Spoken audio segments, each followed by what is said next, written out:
Coucou tout le monde, j'espère que vous allez bien. Je vous retrouve aujourd'hui pour une nouvelle vidéo et ça sera une vidéo sur mon premier budget du mois de janvier. Bienvenue sur ma chaîne, moi c'est Virginie, j'espère que les fêtes de Noël se sont bien passées, que vous avez été gâtés, que vous avez profité surtout de votre famille et de vos proches en général. Moi, tout s'est bien passé, on a été gâtés, mon fils a été gâté, mon chéri a été gâté, enfin tout le monde, donc voilà, c'est très bien. Donc le budget. Comme tous les mois, à cette période, disons entre le 25 et le 1er de chaque mois, j'établis mon budget mensuel. Mon budget mensuel, il est à peu près tout le temps pareil. Donc les revenus, c'est à peu près tout le temps la même chose. Les charges fixes, c'est la même chose. Ce qui varie, ce sont les charges variables et les épargnes, parce que selon les mois, je mets pas les mêmes sommes des deux côtés. Mais en général, les charges variables, c'est quasi pareil. Et ce qui va varier, du coup, ce sont les épargnes. Je vous engage chaque mois, et vu que là c'est le début de l'année, que tout le monde va prendre de nouvelles résolutions, à faire votre budget pour l'année. Pour moi, c'est une des clés pour réussir son budget, c'est de le poser sur papier ou sous Excel, c'est comme vous préférez. Moi, j'aime bien sous papier parce que voilà, j'en ai une trace et j'aime bien l'écrire. Donc voilà, j'aime bien les couleurs, j'aime bien mettre plein de petites choses comme ça dans dans mon budget. Mais vous pouvez tout à fait le faire sous Excel, donc ordinateur. Vu que c'est le budget, je vais vous faire un petit récap de ma situation. Donc, je vis avec mon chéri et mon fils, donc on est 3. Mon fils va dans une école privée, il est au collège. Moi et mon chéri, on travaille tous les deux, on est salariés à temps plein dans des boîtes privées. On est propriétaire d'une maison qu'on a terminé de payer depuis environ 5 ans. On avait un crédit jusque-là qu'on a terminé de rembourser, mais par contre, il nous reste beaucoup de travaux. Donc, on n'a pas non plus, et puis vous savez, une maison, on doit faire des travaux tout le temps. On a 3 voitures parce qu'on a gardé une ancienne voiture, donc c'est une petite Clio qu'on utilise pour des petits trajets, voilà. Moi, j'ai ma voiture aussi et mon chéri a sa voiture également. Ce sont des voitures qu'on a payées comptant. On n'a pas de crédit non plus. Donc du coup, dans ce budget, la partie crédit, il n'y en a pas parce que du coup, on n'en a pas du tout de crédit. D'une manière générale, on n'aime pas avec mon chéri les crédits et on fait tout pour budgétiser nous-mêmes et payer au comptant nous-mêmes par exemple les travaux ou ce qu'on voudrait s'acheter. Donc, une fois que ça c'est posé, on passe au salaire. Donc, on passe au budget. Donc, en premier, vous mettez tout ce qui rentre chez vous. Nous, ici, il n'y a que les salaires. Donc, je l'écris ici, salaire. Et nous, c'est 3 000 €.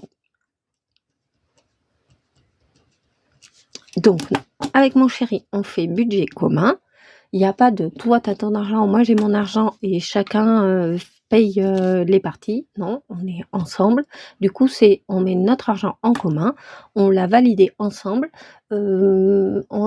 C'est vite venu sur la table, je dirais au bout de 2 ans de relation. On s'est dit que si on voulait faire ensemble des économies, c'était en mettant notre argent ensemble qu'on ferait des économies.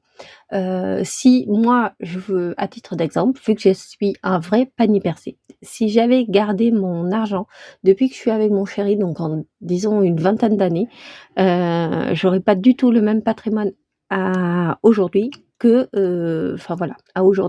si je l'avais mis en commun. Donc, dites-moi vous si vous faites budget commun avec votre chéri, oui ou non.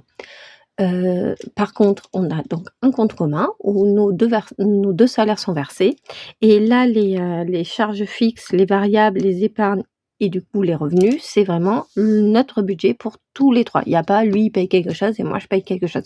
C'est vraiment notre salaire commun à tous les 2. Ce qu'il faut savoir aussi, c'est qu'on a un compte commun. On a chacun un livret A, donc mon chéri a un livret A, j'ai un livret A, notre fils a un livret A.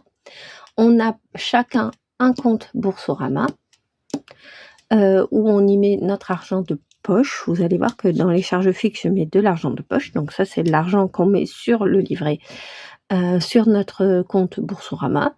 C'est pour nos plaisirs vraiment personnels parce que sinon, tout est déjà dans les enveloppes. Il y a même une enveloppe shopping. Donc voilà.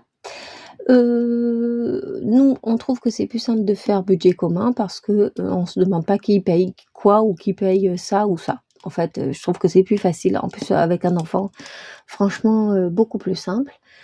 Si on devait se quitter, c'est simple, on ferait moitié-moitié. Voilà, hein, on va pas chercher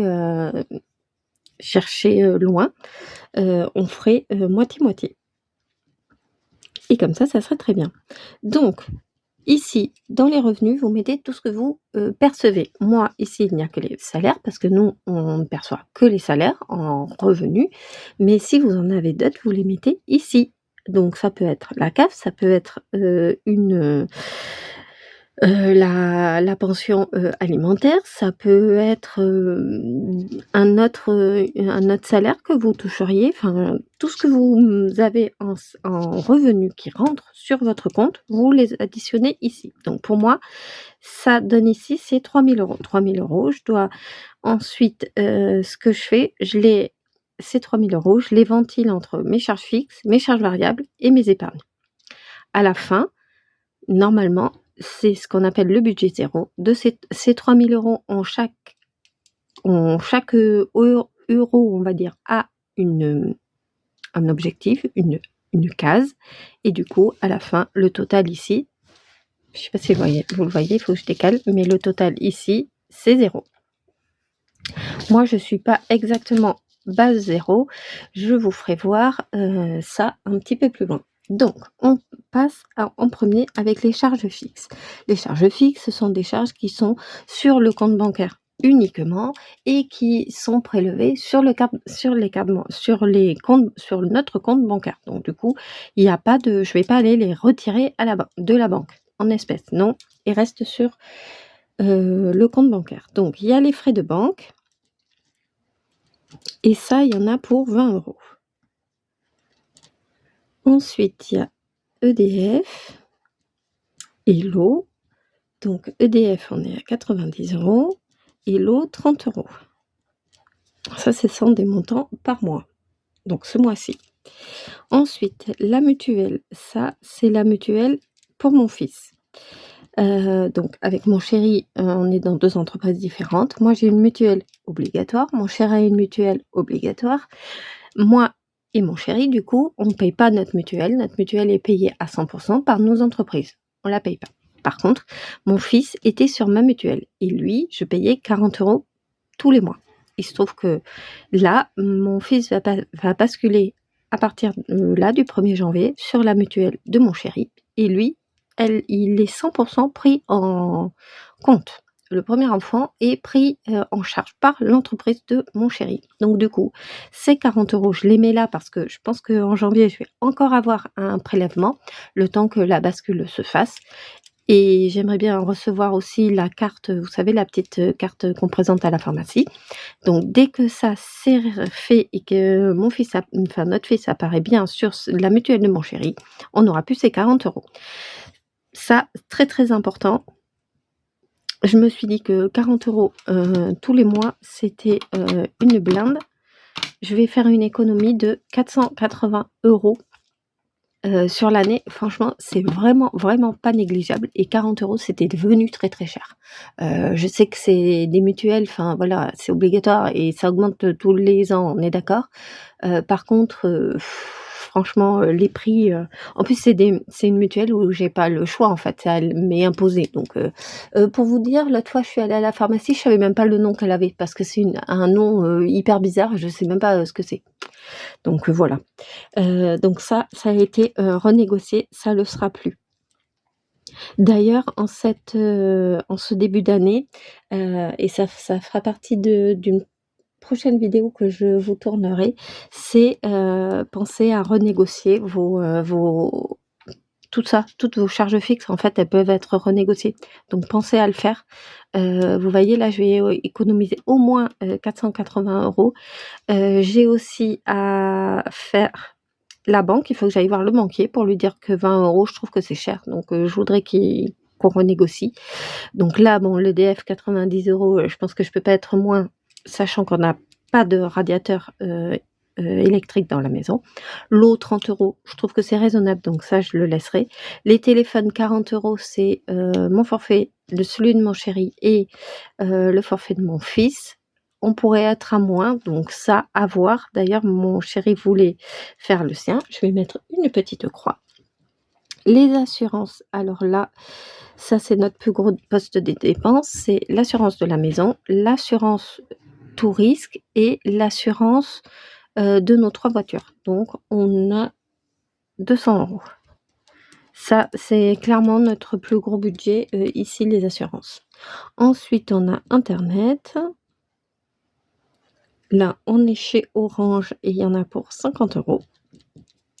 On a aussi Netflix. Ça, j'hésite à le garder ou pas. Pour l'instant, on est à 20 €. On se posera la question et j'ai vu que faut que je me fasse, avec, Split, un truc où on partage notre abonnement. Alors, pas forcément pour, et puis je sais pas si avec, Netflix ça marche, vu qu'ils ont mis des conditions. Bon, en tout cas, 20 €, bon, on va le garder, comme ça pour l'instant. Et les impôts, ici, on est à 80 €. Bon, et alors là, je peux pas trop faire grand-chose sur les impôts. Je vais pas les appeler pour leur dire que je veux payer moins, quoique je pourrais. Donc ensuite, vous faites le total ici. Donc 20, 90, 30, 40, hop, 40, 200, 50, 20 et 80. Mais il marche même mon zéro. Et donc on est à 570 €. Donc ici, total 570 €. Donc total des variables, 570 €. J'ai rien mis ici, vous voyez, en enveloppe, parce que là, on a dit que c'était que des frais qui étaient sur le compte bancaire. OK, ça c'est fait. Une fois qu'on a fait, ça, on passe à ici, les charges variables. Donc ici, on a le total des revenus. Ici, je vais le remplir. Je sais pas si vous le voyez, il faut que je fasse ça. 3000 moins les 570. Je suis à 2430 €.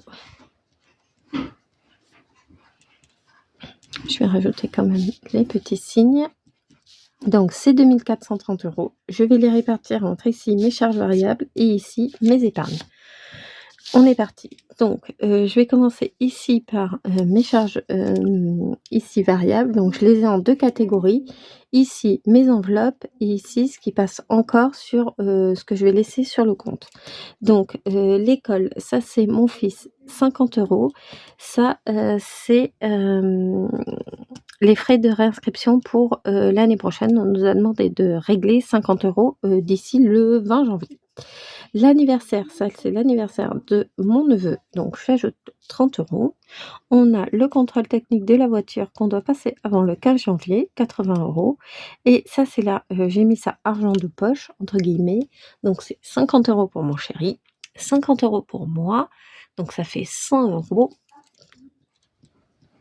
Hop, ça, on laissera ça sur le compte. Sachant que ça, c'est de l'argent de poche parce que mon chéri, des fois, veut s'acheter des jeux sur l'ordinateur, veut s'acheter des petites choses et il veut pas piocher ici dans les enveloppes. Il voudrait se faire plaisir lui. Donc c'est vraiment pour notre plaisir. Ou alors il a vu une paire de baskets qui coûte un peu cher. Ben il va économiser ici. Donc voilà. Voilà, on l'a mis en place là, on va voir ce que ça donne. Là, ce sera mon total des enveloppes, c'est vraiment tout ce que je vais aller retirer. Donc les courses, 400 €, ça fait 100 € par mois, par semaine. L'essence, on est à 200 €. je mets 100 € en espèces et 100 € que je vais utiliser avec ma carte. Donc il faut pas que je le fasse comme ça, en fait, il faut que je fasse 100 € comme ça. C'est moche, c'est pas grave. Et 100 € comme ça. Voilà, j'ai ça. Hop.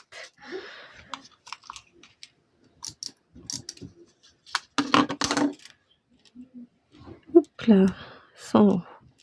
Donc c'est 100 € sur le compte et 100 € en espèces. Le shopping, c'est 100 €.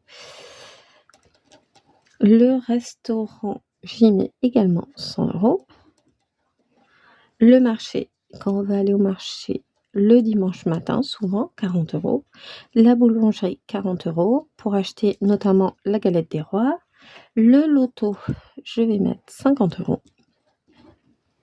Le divers, 50 €. La santé, je vais y mettre 50 €. Et les défis, alors là, j'ai mon défi, j'ai 100 € pour mon défi du mois de janvier, j'ai 10 € pour le défi du 1er et je crois que j'ai 1 € pour la première semaine. Donc ça va être 111, ouais. Donc je vais mettre 111. 111. Hop, ici. Ensuite, on fait le total de tout ça, donc les 400 €. Les 100 € plus les 100 €, encore 100 €, 100, 40, 40, 50,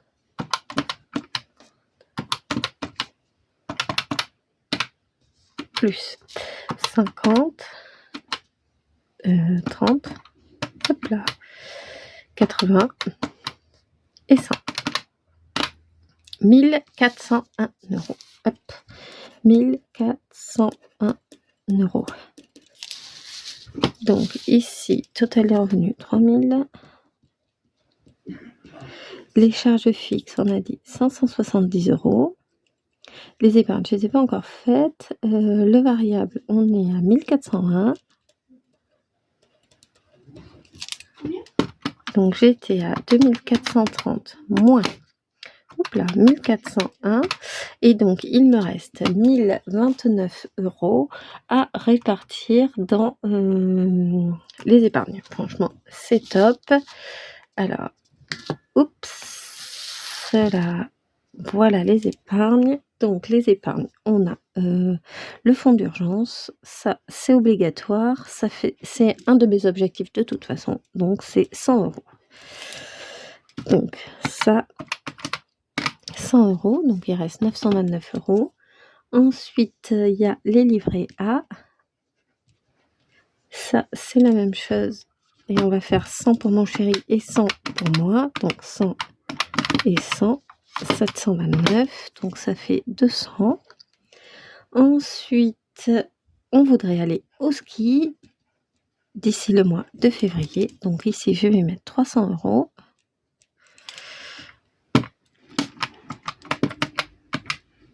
« 429. Ensuite, la voiture. Et on va y mettre également 300 €. Elle m'affiche encore un voyant, ma voiture à moi. Donc voilà, casse-pied, c'est voiture, 129, ça c'est bon. Et ensuite, la maison, parce qu'on a le projet de changer les volets. Donc, je vais y mettre 100 €.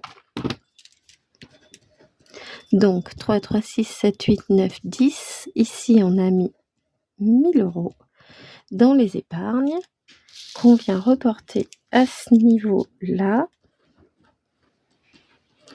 Et donc, mon débord, 29 €, solde 29.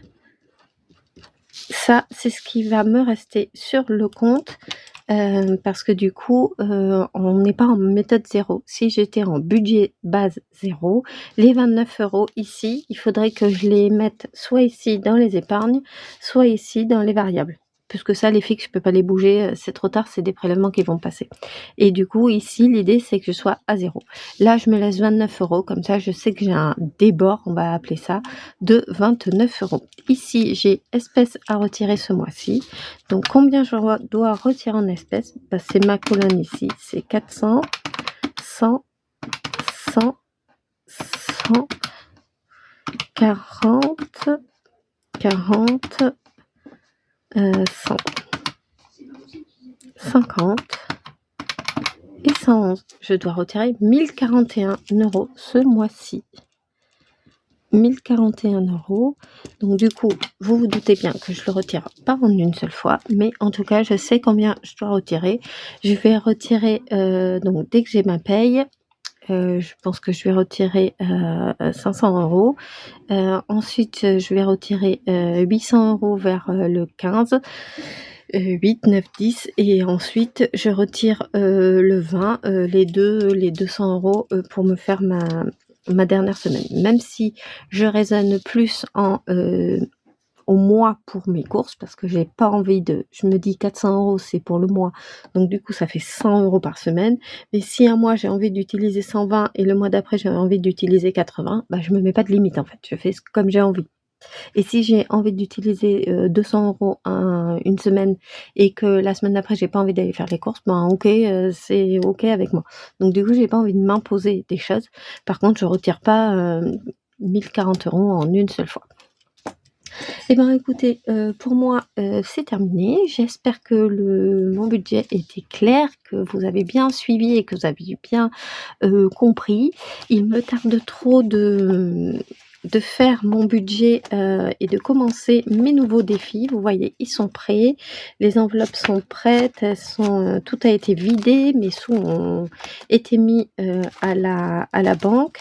Je me suis fait aussi donc ça c'est mon premier défi que je vais faire là, le défi des jours fériés que je vais commencer dès le 1er janvier. Je suis trop contente. Donc les 10 €, je les ai bien comptés ici, dans mes défis ici, donc je suis trop contente. Mon fonds d'urgence, ça va être top. Vous voyez, j'ai repris ici mes enveloppes épargne.